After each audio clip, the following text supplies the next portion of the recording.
Hello students, आप लोग कैसे हैं। मैं आशा करता हूं आप लोग जहां होंगे स्वस्थ होंगे और प्रसन्न होंगे। स्टूडेंट्स, आज हमारा इसी क्रम में डे 3 ट्रांसलेशन स्टार्ट करते हैं। जैसे मैंने पहले बताया, कंटेंट्स में हमारा होमवर्क सॉल्यूशन है जो प्रीवियस डे 2 का है, और सेकंड में है use of question number 1, how much, how many, which और हु। मतलब इन क्वेश्चन वर्ड को छूट गया था पिछली क्लास में। आज हम हाउ मच, हाउ मैनी, विच और हु का यूज करके आपको ट्रांसलेशन सिखाएंगे। थर्ड हमारा है यूज ऑफ नेबर। नेबर का प्रयोग हम आपको बताएंगे। नेबर का प्रयोग सेंटेंस में कैसे होता है, इसका मतलब होता है कभी नहीं। इन प्रेजेंट इंडिफरेंट टेंस में, सभी टेंस में अलग अलग। पास्ट इंडिफरेंट टेंस के बारे में आज मैं बताऊंगा, जिसमें केवल अफर्मेटिव से पॉजिटिव सेंटेंस और नेगेटिव सेंटेंस के बारे में ही इस क्लास में चर्चा है। फिर आपको लास्ट में जैसे रोज़ की तरह होमवर्क रहेगा, और सम स्पेशल फैक्ट्स लास्ट में आपको वीडियो के अंत में बताऊंगा। अपना प्रीवियस होमवर्क को सॉल्व कर रहे हैं। देखिए, पल्लवी हमेशा गाय का दूध पीती है।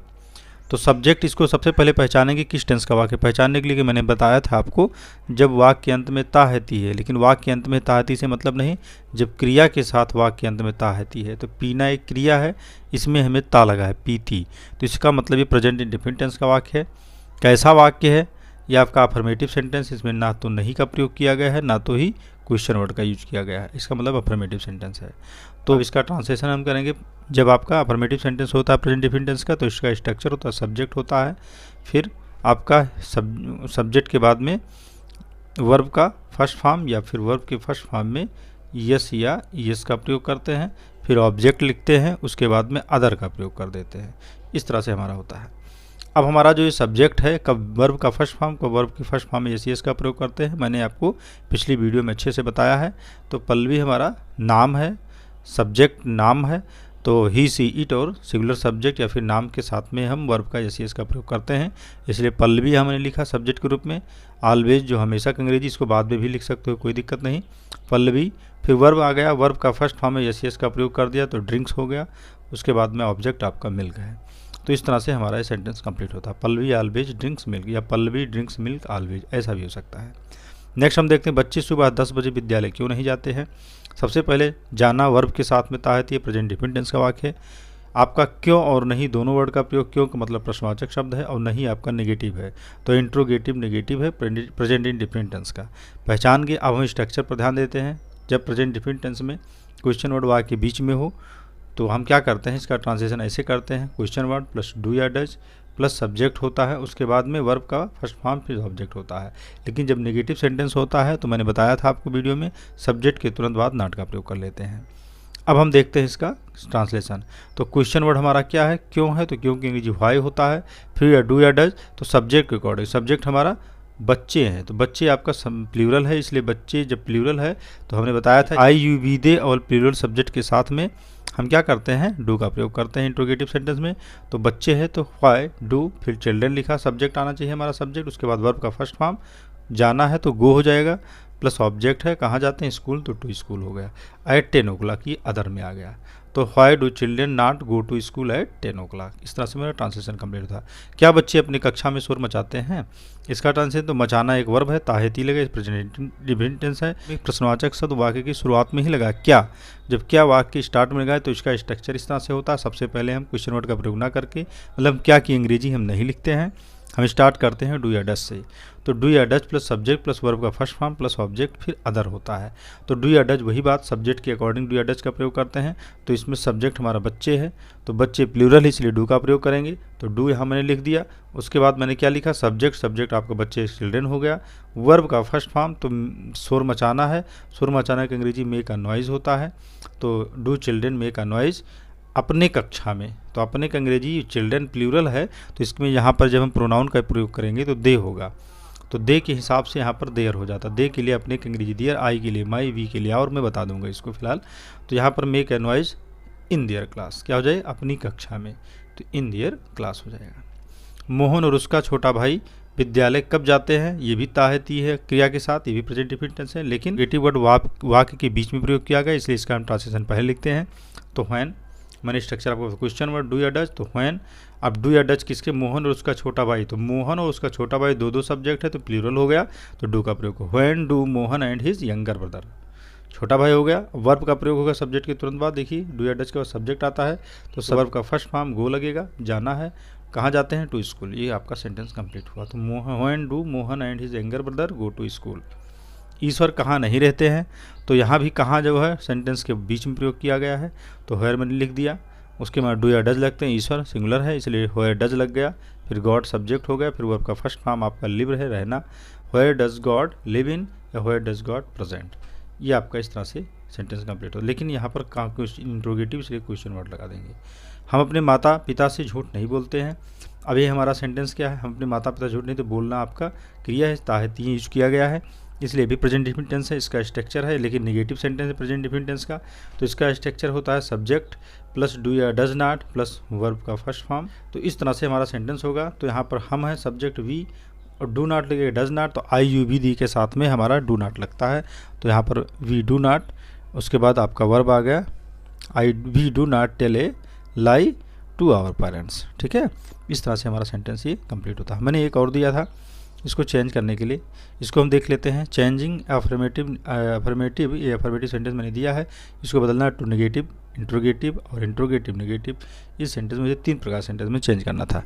तो ही गोज टू मार्केट, वो मार्केट जाता है, तो ये प्रेजेंट डिफिनिट टेंस का वाक है, तो इसको नेगेटिव में जब चेंज करेंगे तो he does not go to market हो जाएगा। ठीक है, गोज नहीं होगा, गो हो जाएगा, वर्ब का फर्स्ट फॉर्म लग जाएगा।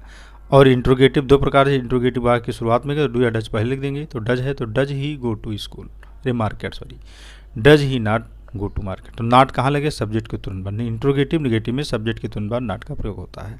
इसी तरह से आई प्ले फुटबॉल, तो आई नेगेटिव बनाओगे तो आई के साथ डू नॉट ले, I do not play football, और डू आगे कर देंगे do I not play football और डू आई प्ले फुटबॉल। इस तरह से हमारा सेंटेंस ये आपका इंट्रोगेटिव नेगेटिव तीनों कंप्लीट होता है। अब हम आते हैं आगे। हाउ मेनी का पहले मतलब जान लेते हैं। हाउ मेनी मतलब होता है कितने, इसका अर्थ होता है कितने। अब कितने और हाउ मच का होता है कितना। उसके बाद आता है विच मतलब होता है कौन सा या कौन सी, कौन सा या कौन सी। हु का मतलब होता है कौन। ये सब हमारे प्रश्नवाचक शब्द हैं। ये हमारा छूट गया था पिछले वीडियो में, तो आज हम इसकी स्पेशल चर्चा करेंगे। ये स्पेशल थोड़ा सा हटकर भी है भी ये।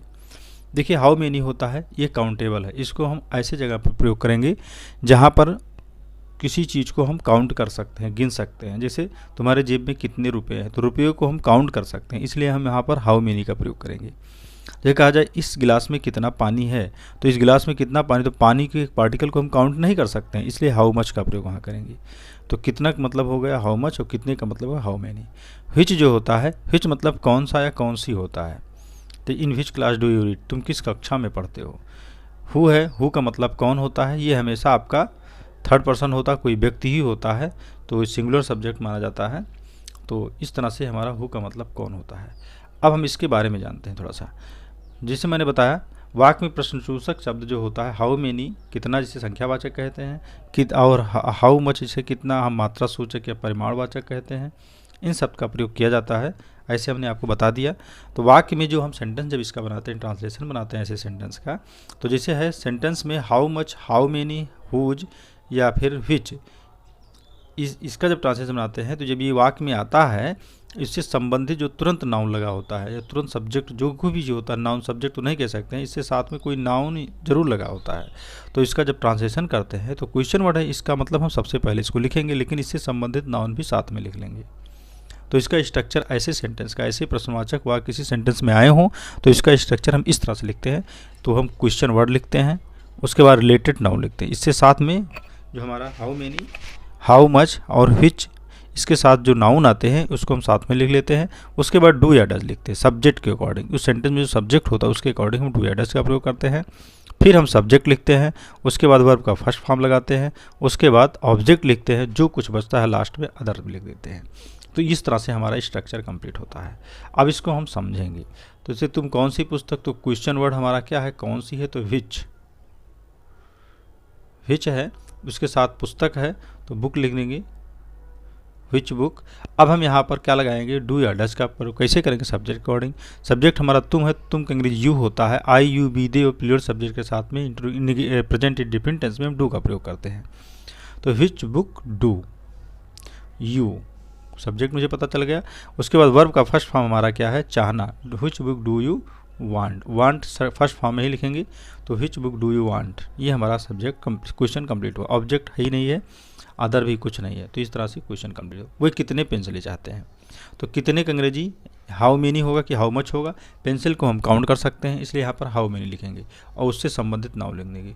तो हाउ मेनी पेंसिल्स, क्योंकि प्लूरल में है, हाउ मेनी पेंसिल्स। उसके बाद डू या डज, तो वे है, सब्जेक्ट इसमें क्या है, वे है, तो वे के साथ डू लगता है, तो हाउ मेनी पेंसिल्स डू। उसके बाद सब्जेक्ट रूल लगेगा they, how many pencil do they. उसके बाद चाहना के वर्ब लगाएंगे वांट। अब इसमें ऑब्जेक्ट नहीं है तो हम कुछ नहीं लिखेंगे और क्वेश्चन वर्ड जरूर लगा देंगे। ये हमारा सेंटेंस कंप्लीट हुआ था। अब हम यूज ऑफ हु का प्रयोग देखेंगे। यूज ऑफ हु क्या होता है, हु आपका जो ये सबसे बढ़िया चीज़ है, हु आपको इंट्रोगेटिव वर्ड है, बट ये सेंटेंस में इंट्रोगेटिव वर्ड की तरह इसका ट्रांसलेशन हम नहीं करते हैं, इसको हम एज ए सब्जेक्ट के रूप में प्रयोग करते हैं। हु का मतलब कौन होता है, तो जब सब्जेक्ट में हु का प्रयोग करना, सेंटेंस में हु का प्रयोग मुझे जब करना हो तो हम क्या करेंगे कि हु को सब्जेक्ट के हिसाब से ही मानेंगे। क्वेश्चन वर्ड तो है लेकिन इसे क्वेश्चन वर्ड की तरह प्रयोग ना करके सब्जेक्ट मानेंगे, और आप अफर्मेटिव सेंटेंस, नेगेटिव और पॉजिटिव सेंटेंस का जैसे हम ट्रांसलेशन करते हैं वैसे करेंगे। अक्सर हमने इंट्रोगेटिव सेंटेंस में वर्ब के फर्स्ट फॉर्म में यस यस नहीं लगाते हैं, लेकिन अब हु आपका अफर्मेटिव सेंटेंस की तरह प्रयोग हो रहा है, इसलिए इसमें वर्ब के साथ यस यस का प्रयोग भी हम करेंगे। तो इसमें हम करेंगे, अगर हिंदी वाक्य में हु यानी कौन शब्द प्रश्नवाचक शब्द की तरह प्रयोग में वाक्य में प्रयोग किया गया हो, तो कौन यानी कि हु को प्रश्नवाचक शब्द नहीं बल्कि वाक्य में हु के सब्जेक्ट के रूप में अफर्मेटिव सेंटेंस की तरह, अफर्मेटिव सेंटेंस पॉजिटिव नेगेटिव जिस तरह से होता है की तरह प्रयोग करते हैं। हम लोग आगे देखते हैं। जैसे तुम्हारे घर प्रतिदिन कौन आता है, तो कौन हमारा यहाँ पर क्वेश्चन वर्ड है, तो कौन है, तो कौन की अंग्रेजी तो पहले हम लिख लेंगे, हु लिखेंगे, वर्ब के फर्स्ट फॉर्म में यस यस प्रयोग करेंगे, फिर ऑब्जेक्ट, फिर अदर, ये हमारा स्ट्रक्चर है। और नेगेटिव सेंटेंस में हम क्या करते हैं, हु लिखते हैं डू या डज नॉट का, जिसे हम अफर्मेटिव नेगेटिव सेंटेंस में करते थे सब्जेक्ट में डू या डज नॉट, वैसे हु को हम सब्जेक्ट मान लेते हैं, क्वेश्चन वर्ड की तरह इसको प्रयोग नहीं करते हैं इंट्रोगेटिव तरह की। तो यहाँ पर हु प्लस डू या does plus not plus verb का फर्स्ट फॉर्म तब ऑब्जेक्ट याद लिखते हैं। तो हम देखते हैं तुम्हारे घर प्रतिदिन कौन आता है, तो क्या हो गया, तुम्हारे घर, कौन की अंग्रेजी लिख दिए हु। उसके बाद वर्ब का फर्स्ट फॉर्म या एस प्रयोग करेंगे तो आना की हु कम्स हो जाएगा, क्योंकि हु आपका अपन ही सीट की तरह, तो हु कम्स सिंगुलर सब्जेक्ट की तरह प्रयोग करेंगे, तो हु कम्स। उसके बाद में डू या डज का प्रयोग करें, हु कम्स टू योर, तुम्हारे घर में है तो who comes to your house daily. इस तरह से DAI होता है, सॉरी DAILY, ऐसे DAILY, ये हमारा सेंटेंस कंप्लीट हो गया। अब हम नेबर का प्रयोग, नेबर भी एक इंपॉर्टेंट चीज़ है। नेबर का मतलब कभी नहीं होता है, नेगेटिव तो है लेकिन इसको भी हम अफर्मेटिव तरह ही प्रयोग करेंगे। वह अपने पड़ोसी के घर कभी नहीं जाता, तो कभी नहीं का मतलब जहाँ का वह नेबर, तो ही हो गया। अब यहाँ पर देखो डू नॉट डज नॉट का प्रयोग इसमें नहीं करते हैं, तो ही नेवर क्या हो जाएगा, नेवर। उसके बाद वर्ब का नेगेटिव होने की वजह से वर्ब का फर्स्ट फॉर्म में प्रयोग ही करूँगा, फर्स्ट फॉर्म के साथ यस यस का प्रयोग करूँगा, केवल फर्स्ट फॉर्म का प्रयोग इसमें नहीं करते हैं। देखिए जैसे तो ही है, तो ही की वजह कि यहाँ पर वर्ब में यस यस का प्रयोग होगा, तो ही नेवर आज जाता है, तो ही नेवर गोज, हाँ, टू हिज, अपने ही के लिए अपने अंग्रेजी हिज होता है, हिज नेवर, NEIGHVOUR, पड़ोसी के घर, नेबर्स हाउस, नेबर्स हाउस, तो he neighbour goes to his neighbours house. ये हमारा सेंटेंस इस तरह से कंप्लीट होता है। अब हम लोग आगे देखेंगे। अब हम पढ़ते हैं past indefinite tense. Past indefinite tense की पहचान जैसे हर टेंस का मैंने बताया था इसमें है, इस टेंस के वाक्य में कार्य का भूतकाल में करना होना पाया जाता है। पहली बात तो ये, भूतकाल मतलब जो कार्य बीत गया है, तो इस टेंस के वाक्य में कार्य का भूतकाल, जो कार्य बीत गया है उसमें कार्य का करना होना पाया जाता है। ऐसे वाक्यों के अंत में क्रिया के साथ, यहाँ भी क्रिया के साथ ही बड़ा, बड़ी तथा एक आदि मात्राएं आती हैं। मतलब मात्राएं किसी क्रिया के अंत में कौन सी मात्रा लगी हो, बड़ा की या बड़ी या फिर एक ही मात्राएं लगी हों, तो आप समझ जाएं पास्ट इंडेफिनिट टेंस है। और भी कुछ और क्रिया के साथ क्या होता है, ता था क्या लगा हो, और क्रिया के साथ आपका लगा होना चाहिए क्या है, ता था, ती थे, ते थे आदि आते हैं। ये शब्द भी ये क्रिया के अंत में लगे हों तो आप समझ जाइए पास्ट इंडेफिनिट टेंस है या सिंपल पास्ट है। इसका स्ट्रक्चर लिख लेते हैं। स्ट्रक्चर क्या, सब्जेक्ट होता है, फिर वर्ब का सेकंड फॉर्म, फिर ऑब्जेक्ट, फिर अदर्स इसमें भी होता है। तो लिखेंगे क्या, जैसे उसने मुझे कल एक कलम दिया, तो यहाँ पर वर्ब आपका देना है, देना के साथ बड़ा की मात्रा लगा है, और कुछ नहीं लिखा है, हैं या था थी ऐसे कुछ नहीं है, बस इतना बड़ा की मात्रा लगाओ किया गया, अंत में तो समझ जाइए पास्ट इंडिफिनिट टेंस का वाक्य ही है। अब हम इसका ट्रांसलेशन कर लेते हैं। जब हमको सेंटेंस पता चल गया किस टेंस का है तो वेरी सिंपल है। सब्जेक्ट क्या है हमारा, उसने है तो उसने की अंग्रेजी क्या, दिया है, तो उसने मुझे कलम दिया, तो ही सी कुछ भी हो सकता है, ही या सी लिख सकते हो, लड़की भी हो सकती है, लड़की हो सकती है। दी है, उसने मुझे कलम दी तो लड़की होगा, सॉरी, तो यहाँ सी हम नहीं लिखेंगे तो ही है। ही वर्ब का सेकेंड फॉर्म उन्हें देना होता तो गिव लिख दीजिए, ही गेव, ऑब्जेक्ट होगा मी, ही गेव मी। अब ही गेव मी क्या दिया, एक कलम दिया है, तो ए पेन। कब दिया है, देखो यहाँ पर कल, कल की अंग्रेजी क्या होता है लास्ट में लिखते हैं, तो पास्ट इंडिफिनिट टेंस में कल की अंग्रेजी क्या होता है, यस्टरडे होता है, यस्टरडे। और फ्यूचर इंडिफिनिट में कल की अंग्रेजी जो आने वाला कल होगा फ्यूचर में, वो हमारा टुमारो होता है, लेकिन पास्ट इंडिफिनिट में यस्टरडे का। इस तरह से हमारा सेंटेंस कंप्लीट हुआ। बढ़ई ने एक कुर्सी बनाई, अब यहाँ देखो बड़ी की मात्रा है, तो यहाँ क्या लिखें, सब्जेक्ट कारपेंटर हो जाएगा, कारपेंटर। वर्ब का सेकंड बनाना के लिए मेक होता है, तो यहाँ मेड हो जाएगा, सेकंड फॉर्म, कारपेंटर मेड आ चेयर, कंप्लीट हो गया, सिंपल सा है। मैं इस घर में रहता था, अब यहाँ देखिए ता था भी है, रहना का अंग्रेजी, रहना एक वर्ब है, इसके साथ में ता था, ता है तो प्रेजेंट इंडिफिनिट हो जाता, लेकिन ता था है इसलिए पास्ट इंडिफिनिट हो गया। तो आई वर्ब का सेकंड फॉर्म, रहना लिव्ड, आई लिव्ड, उसके बाद in this house, in this house, तो इसकी अंग्रेजी यहाँ पर दिस कर देंगे, तो इन दिस, इस घर में मैं रहता था। इस तरह से कंप्लीट होता है। अब हम देखते हैं नेगेटिव सेंटेंस। नेगेटिव सेंटेंस में वेरी सिंपल है, इसमें क्या लगाते हैं, देखो प्रेजेंट इंडिफिनिट में डू या डज नॉट लगाते थे, लेकिन इसमें झंझटे नहीं है, इसमें डिड नॉट का प्रयोग केवल करते हैं नहीं के लिए। बाकी वर्ब का फर्स्ट फॉर्म सेम वैसे हो जाए, subject did not plus verb का first form plus object plus other होता है। तो उसने मुझे कल एक कलम नहीं दिया। अब देखिए यहाँ पर वैसे पहचान तो वही है, बस केवल नहीं का प्रयोग कर देना है, तो उसने तो ही हो जाएगा। अब यहाँ पर डिड नॉट ही नहीं के लिए लगाएंगे, ही डिड नॉट। अब यहाँ पर वर्ब का फर्स्ट फॉर्म होगा गिव मी अ पेन, मैंने ऊपर बताया जैसे सेम वैसे होना है, बस यहाँ गिव का गिव हो जाएगा, और नहीं है तो ही डिड नॉट लगेगा, मतलब डिड नॉट का प्रयोग ही होना सब में। यहाँ भी कारपेंटर डिड नॉट, यहाँ भी लिख देंगे कारपेंटर डिड नॉट, मेक हो जाएगा अब यहाँ पर बस मेक अ चेयर। इस तरह से मैं इस घर में नहीं रहता था, तो I did not live in this house. ये हमारा HOUSE, हाँ, ये हमारा सेंटेंस कंप्लीट हुआ। तो स्टूडेंट्स, ये हमारा आज का होमवर्क है, जो मैंने आज तक पढ़ाया है उससे रिलेटेड सारे सेंटेंस आपको सामने हैं। तो आप इन सब सेंटेंस का ट्रांसलेशन करिएगा, और इसको हम नेक्स्ट वीडियो में, अगले वीडियो में इसका मैं सलूशन बताऊंगा आपको। आइए दोस्तों, आज हम जानेंगे दुनिया के तीसरे सबसे बड़ा महासागर हिंद महासागर के बारे में, जिसे अंग्रेजी में इंडियन ओशियन भी कहते हैं। विश्व के 5 महासागरों में प्रशांत महासागर और अटलांटिक महासागर के बाद ये दुनिया का तीसरा सबसे बड़ा महासागर है, जो पृथ्वी के कुल क्षेत्रफल का 7% भाग को घेरे हुए है। साथ ही पृथ्वी पर जितना पानी मौजूद है ना, उसका 20% हिस्सा सिर्फ हिंद महासागर में मौजूद है। दोस्तों, यूँ तो पूरा ब्रह्मांड रहस्यमय तथ्यों से भरा हुआ है, और हमें इसके रहस्यों को जानने की हर तरह की उत्सुकता बनी होती है। क्या आप जानते हैं, ब्रह्मांड में पृथ्वी धूल कण के बराबर भी नहीं है। मान लो अगर पृथ्वी धूल की कण के बराबर है तो सूर्य संतरे के बराबर होगा। इस पृथ्वी पर 70% से अधिक तो जल है, जिसे हम महासागर कहते हैं। अब जरा सोचिए कि पूरी मानव आबादी धरती के लगभग 30% भाग पर ही रहती है, और इसमें भी अधिकतर भाग पर जल, जंगल, रेगिस्तान, पहाड़ और नदियाँ ही हैं। ऐसे में समुद्र के लगभग 70% को तो अभी मानव पूरी तरह से देख भी नहीं पाया है। आए दिन शोधकर्ता और वैज्ञानिक इस महासागर से जुड़ी नई नई खोज करते रहते हैं, लेकिन दोस्तों, आपको ये पता नहीं होगा कि महासागर का केवल 20% भाग का ही गहन अध्ययन हो पाया है अभी तक। यानी महासागर की गहराई में आज भी कई रहस्यमय छिपे हुए हैं। और ऐसे ही रोचक कल्पनाओं का हिस्सा है हिंद महासागर। तो इस महासागर की सबसे खास बात तो यह है कि इसका नाम हमारे प्यारे से देश हिंदुस्तान के नाम पर पड़ा है। ये दुनिया का अपने किस्म का पहला महासागर है जिसका नाम किसी देश के नाम पर पड़ा है।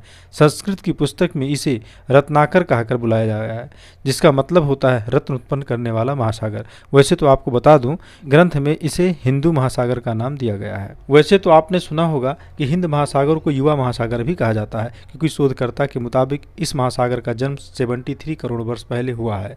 दोस्तों, हिंद महासागर विश्व के अन्य महासागरों की तुलना में सबसे अधिक गर्म महासागर है, यानी कि इस महासागर का पानी कभी कभी तो इतना गर्म होता है कि वह 36 डिग्री सेल्सियस तक पहुंच जाता है।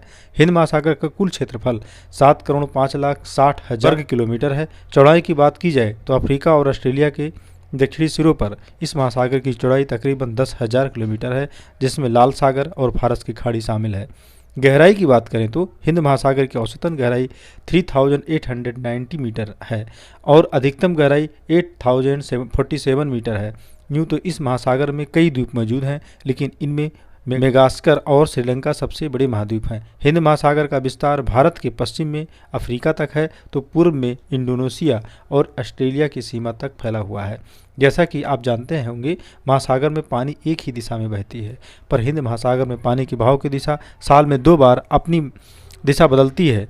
विश्व की 2 बड़ी नदियां गंगा एवं ब्रह्मपुत्र हिंद महासागर में आकर मिलती हैं। ये नदियां हिमालय पर्वतमाला से रेत मिट्टी लाकर समुद्र में डालती हैं, जिससे हिंद महासागर में कई टापू का निर्माण होता है। दोस्तों, हिंद महासागर का सबसे गहरा गर्त सुनता ट्रेंच है, जिसे जावा ट्रेंच के नाम से भी जाना जाता है।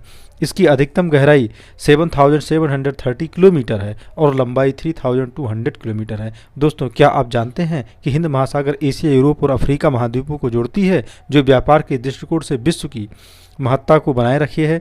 भारत का 78% अंतर्राष्ट्रीय व्यापार हिंद महासागर से ही होता है। वैसे तो हिंद महासागर की सीमाएं 40 देशों को टच करती हैं और इनके तटों पर विश्व की 40% आबादी बसती है। साथ ही विश्व के तेल व्यापार का 2/3 हिस्सा और संपूर्ण मालवाहन का 1/3 हिस्सा केवल हिंदू महासागर की से ही गुजरता है, जो देश की अर्थव्यवस्था को मजबूत बनाए रखने में महत्वपूर्ण भूमिका निभाती हैं। तो दोस्तों, आज के लिए बस इतना ही। चलिए तो आपसे फिर मिलते हैं और एक नई वीडियो में एक नए कंटेंट के साथ। जय हिंद, जय भारत।